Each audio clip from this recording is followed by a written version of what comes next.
welcome to the podcast, Lindsay. Thanks for having me. So, I know you've had a very, very personal journey that really inspired you to do the work that you're doing today. And I would love for you to share your story and how you got to what you're doing today. Sure.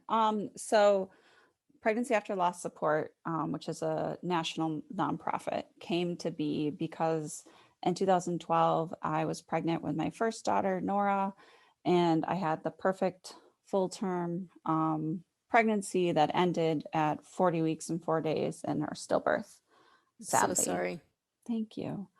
And the grief for that was just devastating. There are no words for going through a loss like that, losing your child. And after she was born, I was heartbroken and adrift and in this trying to figure out if I was a parent or not because I had a baby, but she wasn't here for me to identify as a parent. And then what happened is I turned to writing. Hmm. So I wrote and wrote in my grief over losing her. I had a blog. I wrote on social media. I was on Instagram and I wrote about my experience. And then I wrote for this bereavement online magazine that was out at the time called Still Standing. I don't know if you're familiar with it, No. but it's a great place for those who are bereaved from child loss or infertility to go to find other stories by other parents who have lost a child or gone through infertility, about stories about what it's like in their grief. So I wrote for them, and my writing became more and more recognized in the loss community. And then I became subsequently pregnant within my grief. About, I think it was 8 months into our grief, 8 months after losing her, we became pregnant again. Luckily, we didn't have any challenges in trying to conceive. Getting pregnant with Nora, our first child, actually took the longest. But then after that, we were pregnant with my daughter, who is now Zoe and is 7, um, 8 months after we lost Nora. And we tried for about 4 months to get pregnant. But even though I'd never had any fertility struggles with getting pregnant, when you try to get pregnant after a loss, it's just so devastating. It feels like you're reliving that loss every time you get your period or every time you don't get pregnant that month. And it's just a really up and down experience. As I learned after I became pregnant with her as well, that a subsequent pregnancy after a loss is a very up and down experience. It's this experience of holding both grief and joy, hope Hmm. and fear. I mean, there's never a moment where you go through your subsequent pregnancy after you've experienced loss and you're like, oh yeah, everything's going to be okay. Yeah. You're constantly worried that the other shoe's going to drop because you've been here before Right. and everything was supposedly okay, air quotes. And then all of a sudden it wasn't, out of nowhere. And so I'm also a licensed clinical social worker that specializes in maternal mental health and perinatal loss and the subsequent pregnancy. So I work with clients. And one of my clients said to me once when she got pregnant after she'd had like a 20-week loss, she goes, "This feels like the definition of insanity. I'm Hmm. doing the same thing, Yeah. getting pregnant again, and I'm expecting something else. I'm expecting it to be different." And it just is the definition of insanity because you really don't know. You just have to Right. hang your hat on hope. And so we went through this pregnancy and everything was stressful. So during my subsequent pregnancy, it was stressful, Hmm. but there was also some hope. And I wanted to share that journey with the community I created through writing. I applied to Hmm. be Pregnancy and Newborn Magazine's Knocked Up blogger, and I got picked. I was actually surprised. I was about 15 weeks pregnant with my subsequent pregnancy when they're like, hey, we want you to write for us weekly on our blog of like, millions of followers about your experience of being pregnant after a loss, which also being pregnant after a loss is heavily influenced that pregnancy is by the previous loss and that previous grief that we Hmm. had for 8 months before we got pregnant again. And so I was writing in these two communities. I was sharing my writing in the bereavement community, and in the bereavement community, nobody wanted to hear about being pregnant again. It was too much Hmm. joy, too soon. Right. Um, Kind of like my clients who have go through infertility have told me like it's hard when they get pregnant again to like lose that support they had in the infertility community as well. Right. Right. Good point. Um, Yeah, that's an interesting thing that I think we don't realize. yeah. you kind of feel like you're distanced from this group that you're just part of, and then all of a Right. sudden you're different, but you're still a part of that group. Like a part of you still identifies as that, but you have this new journey. But those members in that group who aren't on the same part of your journey, which for me was subsequently pregnant, they just couldn't hold space for my joy in that community when I wrote about being pregnant again. So then I had my writing shared on Pregnancy and Newborn magazines, what I call the normie or the normal pregnant people website, and then their social media accounts. And I was reading all these comments. I eventually just stopped reading the comments. But what the feedback I was getting was, why would you tell me about this horrible thing that could happen? I'm pregnant. I don't want, like, I don't want to think about this. And the whole time after I had my loss, I was like, why didn't anybody tell me this could happen? Hmm. Like when we're in high Yeah. school, they tell you how not to get pregnant, but they Right. don't tell you that it could be hard to get pregnant. You Right. might have to get pregnant in these other ways. Or if you do get pregnant, you might have a loss, not just a miscarriage, but your baby could die all the way up to birth, or you could have these anomalies. Like nobody tells you about that.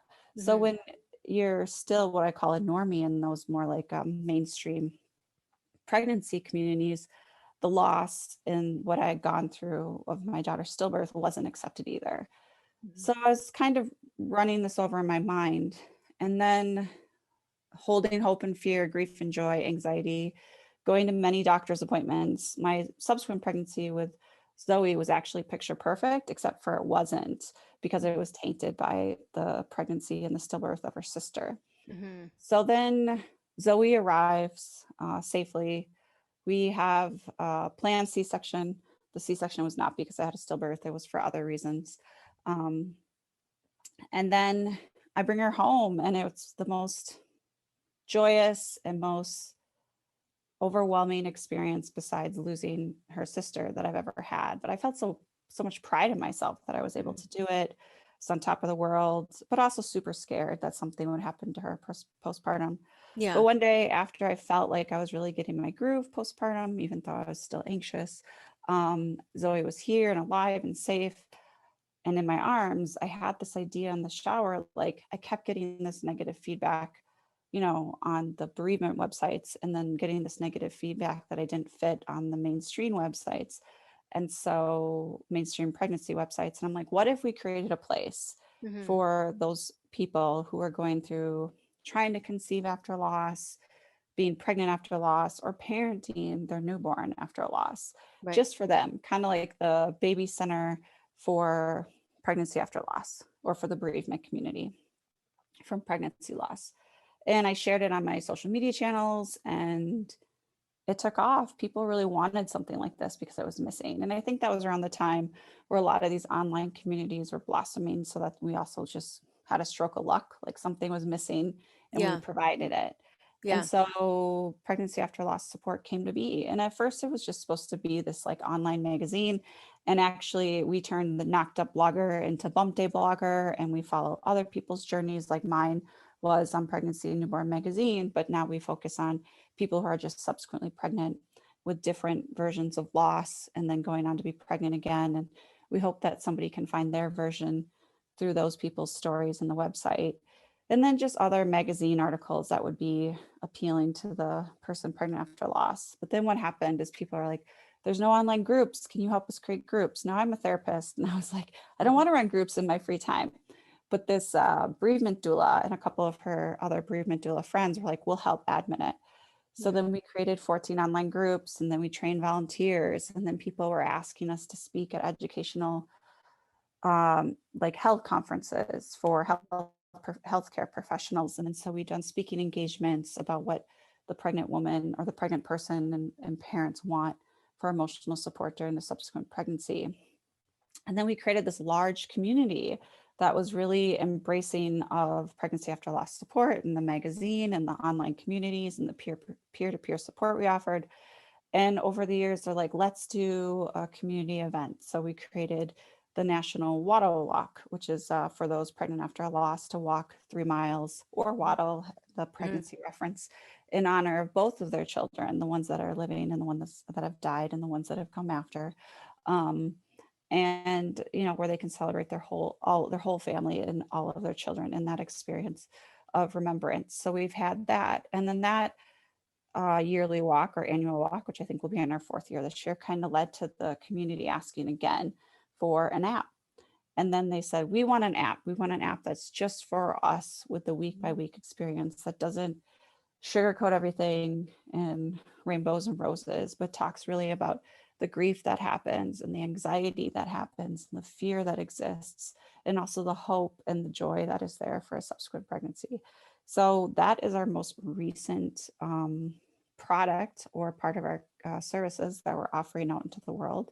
And we recently launched that, like I think a couple weeks ago, like I'm just a month Oh, ago. wow, so new. Yeah. Yeah. So that's what we're really hoping to get the word out about. But that is how my journey started. It was mostly about I saw a need for something that I didn't have. And I Hmm. felt like I didn't fit into either of these categories. And I Yes. wanted to provide something, which I think is a lot of how these online communities and services and podcasts come about, right? Is like, Yeah. I didn't get something and I don't want somebody like me to not have that if I know that I can create that. And so Right. we created it for them and we keep creating what the community asks for. And it's been amazing because the community actually fundraised for the whole cost of the app. It's totally community funded. It's community driven around around the content they wanted and what features they want. And we still get feedback and try to integrate those into the product of our app. So yeah, it's really a community focused product that they're asking for and hopefully will be helpful for them. Yeah, I mean, it sounds amazing. I actually had a conversation with a fertility coach. Her name is Jennifer Robertson, and she's gone through a lot of loss. And she started getting her community was reaching out to her, like, what happens when you do get pregnant? You think you got to this point where it's like, okay, well, I'm pregnant now, yay.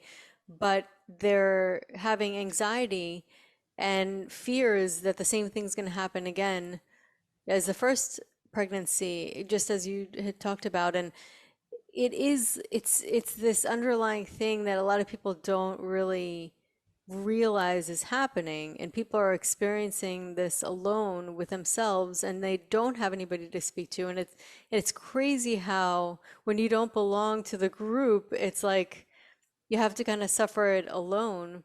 Yeah. And that's it's horrible. It's something that you really do need support through. And it is such a hard thing to navigate because on the one hand, it's a joyous occasion, on the other hand, it's reminding you of the worst thing that happened to you.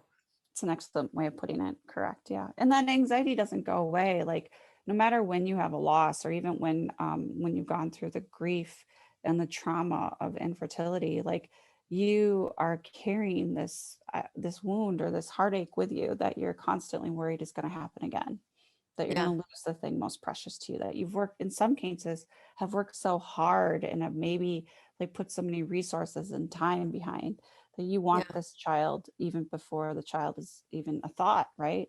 But you've desired this child so much and then you lose it no matter when in that process it is. It's hmm, hard to become subsequently pregnant because you know the pain of not having the thing you want, of not having that yeah. child that you hoped Yeah, for. it's devastating. I can't even imagine, and I'm so sorry that you went through that. I really am. It just my heart goes out to you. And I also have another IVF coach, Monica Vivas, and she's gone through stillbirth. I just cannot imagine it.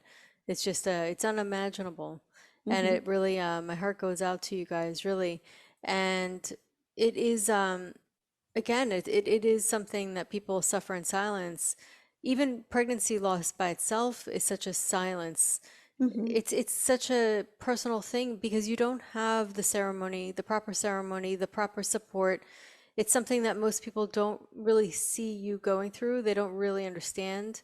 A lot of times it's kept quiet in the house, and it is so important to have support. It's so important to have people around you. We're such social creatures. We really Hmm. need that support and handholding to know that we're not alone. And I think that also hearing other people's stories is part of that support, knowing that you are not experiencing this by yourself. I imagine is comforting, although nothing can fully, make it better, but knowing that you're not going through this alone must really soothe the wound. Yeah, I mean, we know in therapy, one of the top three, I can't remember the other two off the top of my head, uh, ways that you feel most comforted or like supported is by your community. If you can find a community of other people who say, yeah, me too, or I've been there too, you Mm-hmm. feel less alone. Even if Yeah. it's like in the child loss community, they say it's like the worst part of Yeah. can I say that? Oh, yeah, yeah, you could say it. Yeah, no, I'll Okay. just The shittiest club to be in, right. but it's one of the best people that to welcome you, to wrap you in in their arms and give you a big hug and say, "Me too," Yeah. you know. Yeah. And you don't want anybody else to go through this, is what I often hear clients say and myself say. But what actually, it's comforting to know that there are other people who've gone through this, and also people who've gone through this that you know at different stages, to Hmm. see that you're not always going to feel this intense of grief or this acutely Right. about it. And Right. to see that there's a whole continuum of what this looks like and That that you is, will that's a survive. really, really, really important point that you just brought up is that when you're going through things, you really think that they're going to be like that forever. Mhm. And of course, the wound never goes away. I think for something like that, it never goes away. I think you live with it. You learn to live with it, but you don't, it's not always that intense forever. Yeah, I would totally agree. And that, I Yeah. like that way you say the wound you learn to live with, but the intensity of the pain changes over time. And I had just had a conversation with the woman that Mello who started after Chloe. I don't Hmm. know if you've heard of that Oh yeah, I've heard of it. organization. Yeah. Hmm. And she had said we had to have the conversation about how interestingly, the mind is designed so that we have grief in waves, Hmm. and that gives us a little break when we're going through it, right? It's like this Yes, natural tendency of how we process grief. We go through waves. exactly. And I do like it, looking at it as the perspective that the mind is giving us a break. Hmm. And I think that's what I usually describe grief like to newly bereaved parents from pregnancy loss, is that it is waves, whereas Hmm. depression would be this constant cloud hanging over you. But grief is like you'll have this moment where you can come up for air, but then you'll be sinking underneath again and feel Hmm. overwhelmed, but you're able to come back up again briefly. Yeah. And how were you, because at the time that you were going through this for your second pregnancy, that was when you really couldn't figure out which Hmm. group you can speak to, or, what the community really looked like, or who you could, connect with. So what were the things that you've done? And you've already been trained before that in psychotherapy, right? Or did you Oh, do that? correct. Yes, I was a Yeah. psychotherapist while this was happening. How were you able to manage through it by yourself at that point? So I was a young psychotherapist at the time. And actually, what I did is I wrote a blog that talked about all the different therapy techniques I knew. And I had just in my grief read Gretchen Rubin's The Happiness Project, because I Hmm. didn't want to have to read anything about sadness, Hmm. which was me in denial about everything that happened. And I was like, I'm going to make a grief project. And so I went out and I put like each month different therapy techniques that I'd try on myself. And Hmm. so I tried many, many different therapy techniques, but I'm also a therapist. So I like that kind of healing approach. Hmm. But the things that helped the most were writing, just writing and getting my feelings out, meditation, Hmm. connecting with nature, finding a spiritual connection. I'm actually more of like an atheist or agnostic, Hmm. but I still identify as spiritual, and nature is what I connect to for spirituality. And I felt like I found remnants and signs from my daughter in nature. Yeah. So finding different ways to continue that bond to like birds really spoke to me. I never liked birds before Nora died. Now I have three tattooed on my foot, like, but Yeah. birds are how I felt like I connected to her. And then so also with those different techniques, I went to individual therapy myself too and saw a therapist who specialized in what I specialize in now, which is perinatal mood and anxiety disorders with a focus on perinatal loss and the Hmm. subsequent pregnancy. But through all those techniques, specifically connecting with Nora, I kept wanting to find a way to continue that bond. And they call that the continuing bond of attachment. So, like, just because she died, I could still parent her. And I think that's what a Hmm. lot of people, besides finding a community that says you're not alone, you want a space, and the community also provides us that says, hey, I'm Nora's mom. Like, you just want to say those words or have Yeah. somebody else say those words to you. My writing was somewhat recognized in the community, well known at the time. And I remember being in I live in Minneapolis. I remember being at Target and somebody's like, "Oh, you're Nora's mom." And I'm like, "What?" But it felt, because she had read something of mine, but it Hmm. felt so good to be recognized as her mom when, I mean, I'm not going to get kindergarten drop off or preschool, pick up or any of those names, my name being used in that way with hers, that I think sometimes community provides us this way to still continue that bond by Hmm. other people acknowledging our parenthood. Oh, I love that. Yeah. That speaks to me so much. I mean, I really do think that it's so beautiful. It's such a beautiful way to have her live on. Hmm. Um, it's just incredible. And I think that that's really what it is. I think that people think, okay, we have to just let go, but it's okay. I think it's beautiful to still have that continuation and that really honoring that that's your daughter, you are her mother, and it doesn't have to end. It can Yeah. continue and live on forever. Yeah. And it doesn't end. And I think we just have capacity for love to expand the more people we let into our lives. Because I Hmm. do know one of the themes that comes up when people are subsequently pregnant after a loss is like, well, am I going to replace this baby? Is Zoe a replacement for Nora? And you worry about that a lot because Hmm. when you're, especially when the baby gets here, like in the act of living, you don't really have time for the deceased, right? So Hmm. like life goes on, and there wasn't a way once Zoe was here for me to really continue to parent Nora in the intensity that I did by writing to her and meditating and going to therapy as often and connecting with others in the community. But what I found is like your heart is big enough to create space for both of them. And that's what we kind of teach, is that like the subsequent children, they're not a replacement. They're siblings. And you can have an individualized relationship with each of them as you would if your one child was still living. Because they're all unique. Yeah, I always cry. I cried when I spoke to Mello. It's just Mhm. it really touches my heart, the whole thing. Like it just really it really is you know, to have that and to make that a life, really your life direction to help so many other people that have gone through it. I think that nobody can help them better than somebody who's actually gone through Mhm. the journey can truly help them. And I don't think that people will feel understood quite as well as strongly as they would somebody who's actually walked the path. Mhm. So it's I'm always touched by it because it's such a horrible thing. You don't want anybody to ever go through.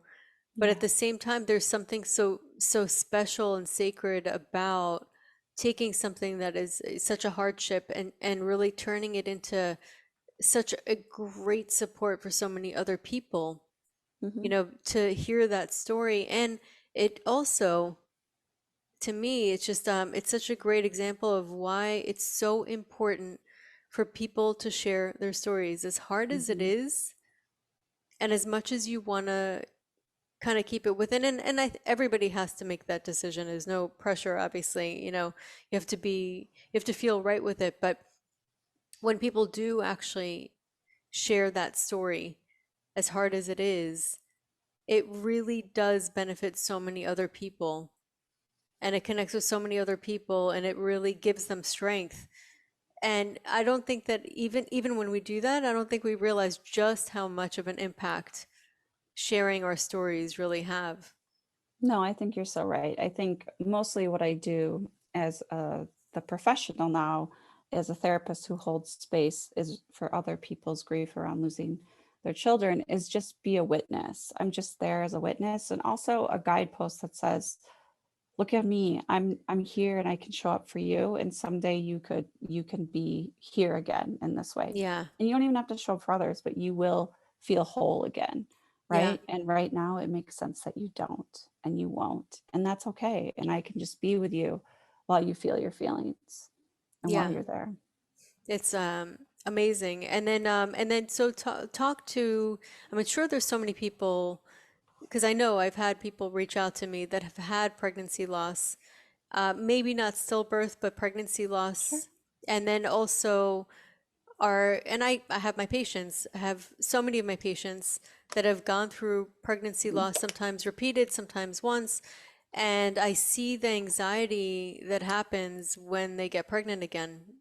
It just doesn't leave them. And it's so difficult to go through. And one of the things that you mentioned so beautifully, a very, very specific detail that I think that probably helps people to hear said out loud is that conflict of letting go of your parenting, like having, can you do both?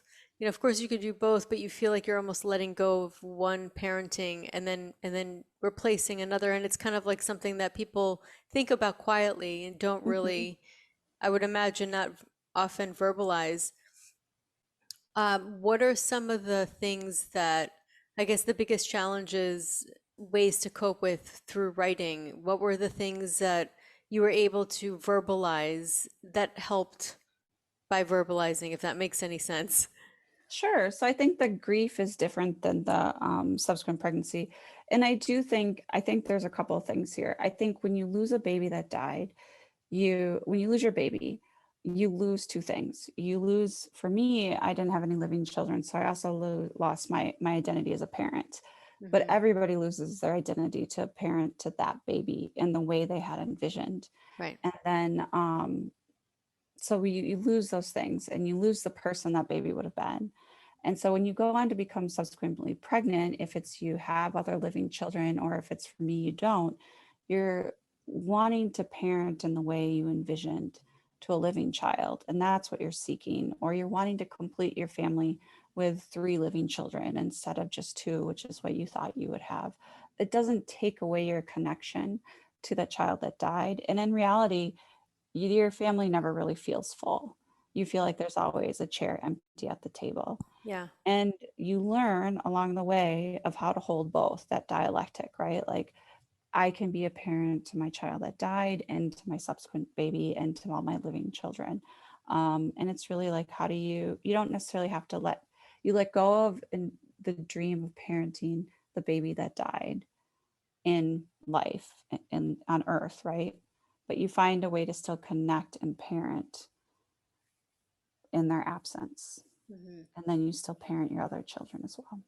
And it's a balance, it's a both and, because it's not fair and it's not like, so I did some writing around this topic at one point, and I remember my therapist telling me this idea at the time, and I was like, well, this is a really shitty way to be a parent. Like, I don't want to have to like just have a one-sided relationship with my child that died. Hmm. And the reality is that I did, because I felt like I was getting signs and connections with her through nature.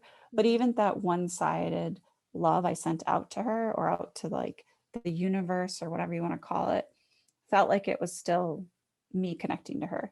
And even the work that parents do in the aftermath of losing their child is they're giving to the broader community so that they can like share that love they have for their child that they can't give to them directly each day. Yeah. I mean, I sometimes wonder how I'm still doing this. It's been almost 9 years. I think Nora would have been 9 in December. And then I remember, like, I have stamina for this because it's my love, and it's my Yeah. love trying to find a place to go. And Yeah. instead of being able to give it to her, I give that love I have for her to the community that's also in pain. Yeah. And it's interesting because I had that conversation with Mello as well. And I saw, as she was telling me about the community, I felt her nurturing the community in a very Mhm, mothering way. And I always said this, when I started working with fertility, that mothering does not have to be one way. There's so many mhm, different ways to mother, and you can mother a community, you can mother, a movement. mhm, It doesn't have to be one specific way. And I found it so interesting. It was something that I noticed, and I didn't mention this live. I mentioned it to her after the episode. It was just something that I wanted to reflect to her. She said, I never thought about that, but it is something that I feel as you're saying this to me, and thank you for reflecting that. And but it is kind of an interesting thing how you are able to mother that energy mhm. and kind of put it towards a community of Yeah. others. Yeah, Others, even like young mothers like myself, not just exactly. Nora, but like Yes, people like who I was, that I felt like I needed what I needed from someone exactly. at the time. And I was lucky. I was surrounded in support. My family, my friends were great. My therapist was great. The community I was in was great. Um, but not everybody is as lucky. So if you can Yeah. find a community that's going to hold you and say, I've been there and I can help you through this, meaning like I can just sit with you in your sadness, Hmm. um, that is a really big gift. One way that I think you talked about coping earlier, and I didn't get to that question as much. One way that I think when you're subsequently pregnant that helps with coping is really finding a therapist and a support group that can really help support you with that expected anxiety that comes with a pregnancy after loss. Hmm. So, a pregnancy after loss, I usually describe as like kind of that definition of insanity, but like you were in a car accident where you were driving and you had a passenger and you some random car struck you out of nowhere, no fault of your own, and then that passenger dies. Well then, oh, sorry about that.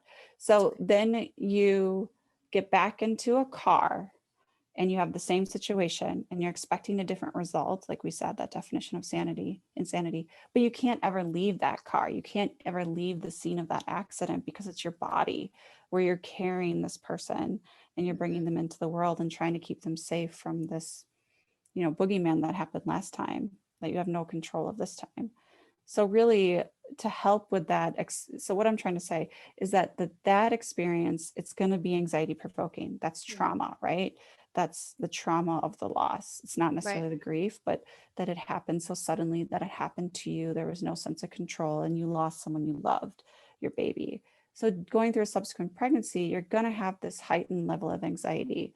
Also, you've been in the loss community, so you know about all the different ways babies can die, or that maybe you won't get Right. pregnant again because secondary infertility is a thing, Yeah. so you have all these fears as you're going through this journey. And one thing that can help with that, like I said, is also therapy, support groups, other people in the same situation as you, not the loss support groups, but the subsequent pregnancy support groups. So usually people graduate from a loss support group into a subsequent pregnancy community, which can be even more helpful because people are going through it at the same time. Hmm. Um, but also, like in our app, we have forums to help with community, but we also have skills in meditation. So, like Hmm. distraction skills or um, deep breathing skills, some more somatic work, like getting in touch with your senses or mindfulness skills to help you get through those intense moments that are more triggering, like ultrasound appointments or, just arbitrary milestones that aren't really important to anybody else except you. Like the week in your subsequent pregnancy where you didn't get past with your last pregnancy, but you're like passing that in this pregnancy. Like there's so many things that happen so quickly that can be triggering and overwhelming that we also recommend um, that you do some kind of coping skills, mindfulness, meditation, self care. And that Yeah. can really help the process too of just, it's more of like distress tolerance, just getting through. And we offer some of these suggestions and actual concrete skills in the app as well. But that's what we really try to give people to hold on to as they make it week by week during their subsequent pregnancy. Yeah. I think it's wonderful. So the app pretty much contains the whole community, it sounds like. Yeah, the idea is that all of it's a week by week experience that talks about pregnancy from like what you would get at Baby Center week by week or Glow or Ovia. Am I saying it right? To also the unique emotional experience of the subsequent pregnancy and what might be going on for you that week. Like everybody has a hard time if you had a previous early loss or not around the 6 or 8 week mark, right? Hmm. That's when you have dating ultrasounds or going to the first ultrasound or Yep. making it to the 12th week, and people saying you're in the safe zone. So we talk about all those concepts or getting to the 20-week anatomy scan. Hmm. And before that was like this exciting place where you were going to find out the sex of the baby, but really it became this devastating place where you found out that your baby wasn't going to live past birth. So like Yeah. this whole experience of pregnancy has changed. So we kind of walk you week by week about what to expect emotionally, as well as like your baby is the size of a banana and other things like that, and what symptoms to expect for the body. And then really connect them with coping skills, meditations, community, and other resources.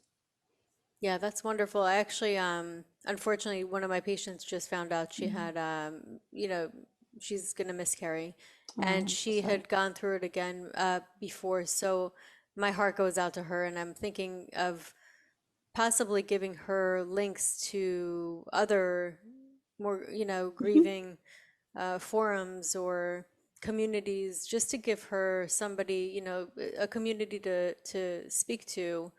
mhm. And it is something that hopefully she'll get pregnant again. I'm hoping, obviously we're gonna get to the bottom of why it's happening, and then I think that your app would be wonderful for her, because even this pregnancy was so anxiety Mhm. provoking because of her previous pregnancy. So Yeah, so it really is, it's such a roller coaster of emotions, and it really helps to know that something like your app is out there.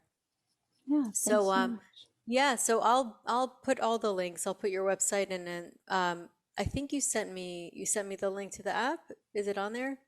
I can send it again. If not, yeah, send it to me. I'll put it on the episode links so that people can access it. I'm sure they'll also be able to access it through your website. Yes. But send it anyway. I'll put it in there. And yeah, so all the different things that you offer, is it all accessible on the app, or are there other communities that people can join as well?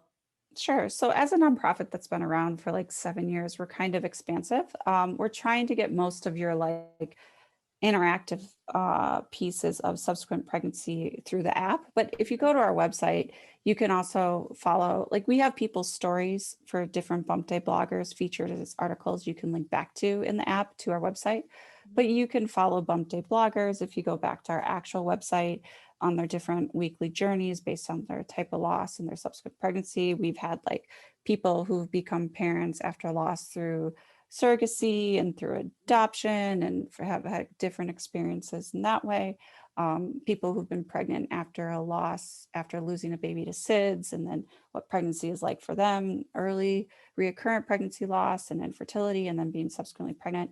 So we have those week by week stories on the website. We also offer meetups where people can meet not just online, but in person locally with peer to peer led meetup groups. So those were all in person before the pandemic. They subsequently have gone online, but there's a hope to get them to be in person again. So we have about 10 of those across North America. And then we do also do educational outreach. Like I will be speaking at a conference for healthcare professionals in the perinatal field in October. So about what the parents need for their emotional journey of support during subsequent pregnancy. So we offer all of that. That's the array of what we offer. And then there is still the Facebook communities that we'd like to see transition to the forum. But honestly, some people just like to access all of their support groups if it's everything from like pregnancy to, relationship stuff to like where you like to DIY home stuff, all in the same place, right? So we'll Yeah, probably never get rid of Facebook groups, but they're also there as a resource. and that is also something that people can access from your website, correct? Yes, so the main place to go is our website, and you will find all of our services. Beautiful. Well, Lindsay, thank you so much for coming on to talk about such an important topic. I can't even state how important, because it's one of those things that it's just there's not much of out there, but the need is so much greater, than the response. And I think that it's beautiful that you responded to that need, and you continue responding to that need, because as people are asking you for certain things, you've been accommodating with that. So I thank you so much for coming on, sharing your story, and also for everything that you're doing for the community. I commend you for it. Thank you so much. Thank you for having me. It's been a pleasure.